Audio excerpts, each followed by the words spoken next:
Can the Bengals really upset the Lions and get their season back on track? Let's break down what to watch in this Week 5 matchup. Bengals fans, I know it's been rough. The last 2 weeks have been ugly, outscored 76-13. The offense looks flat, turnovers keep piling up, and this just isn't the team we expected. But tough stretches can also be turning points, and this game against the Lions might be that chance. Before we go further, make sure you subscribe, like, and hit the bell for more Bengals updates. Now, no doubt, the Lions are tough, physical, smart, and full of confidence. But the Bengals can fight back. They know the last 2 games were embarrassing, and the only way forward is simple: score points. You can't win in the NFL scoring just 13 in 2 games.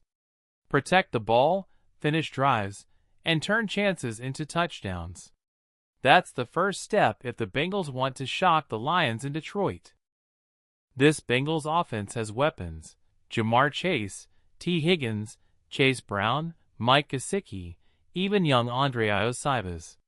The talent is there. The problem? Execution.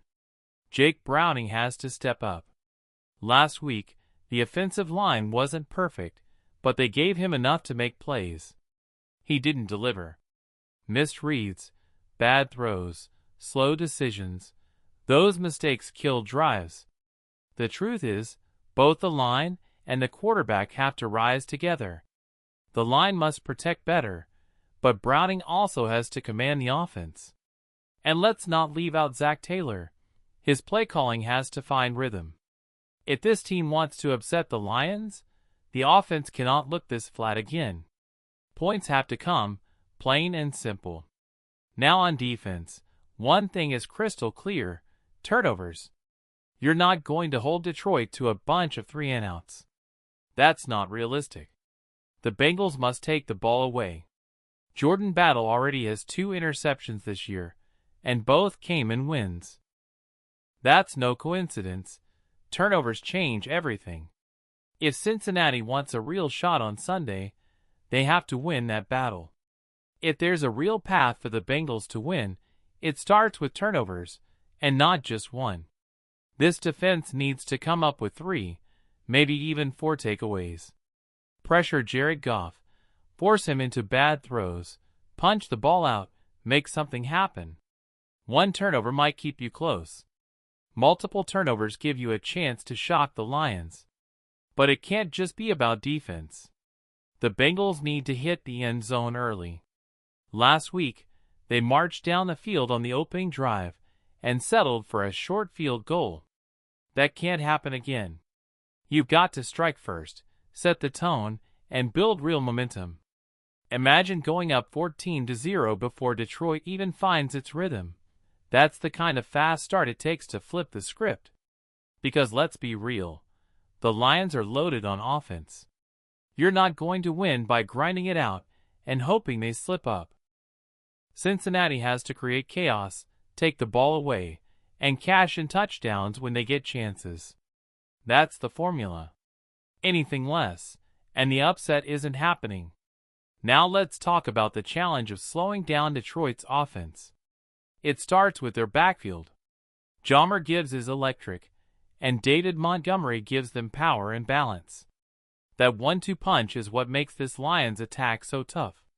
If the Bengals don't control the run game, Jared Goff will have every option wide open. Because once the ground game gets going, Goff thrives on play action.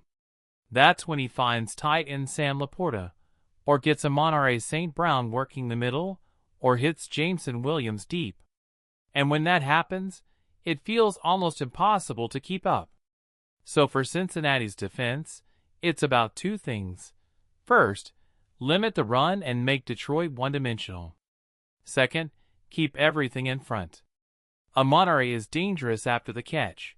He can turn a simple slant into a 40-yard play. Williams can burn you over the top in 1 snap. If the Bengals can prevent those explosive plays, they at least give themselves a chance.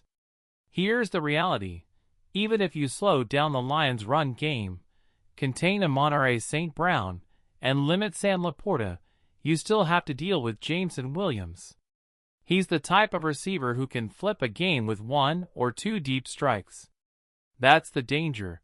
Detroit has too many ways to beat you. So what's the bottom line for Sunday? The Bengals have to play their best football of the season. They need turnovers, they need touchdowns instead of field goals, and they need a fast start. Even then, it's going to be a tall mountain to climb. I do think Cincinnati looks sharper than the last 2 weeks, because it's almost impossible not to. But against a red-hot Lions team, improvement alone won't be enough. My prediction: Lions 34, Bengals 20. For the Bengals to even have a shot in this one, 3 things have to happen: score 30-plus points, force multiple turnovers, and keep Detroit's run game in check. That's the formula. But even if they do all of that, it still might not be enough against this Lions team. The good news? I don't see Cincinnati getting blown out. Their backs are against the wall, they've heard the criticism, and I expect a sharper effort on offense. The fight will be there. But right now, Detroit just looks like the better, more complete team. This is the toughest opponent the Bengals have faced all season, and with the current state of the quarterback room, it's hard to believe they'll score enough or get enough stops to pull off the upset. I see them hanging around, keeping it competitive, but ultimately falling short. I think the Bengals will start strong. They'll move the ball early, maybe even grab a quick lead.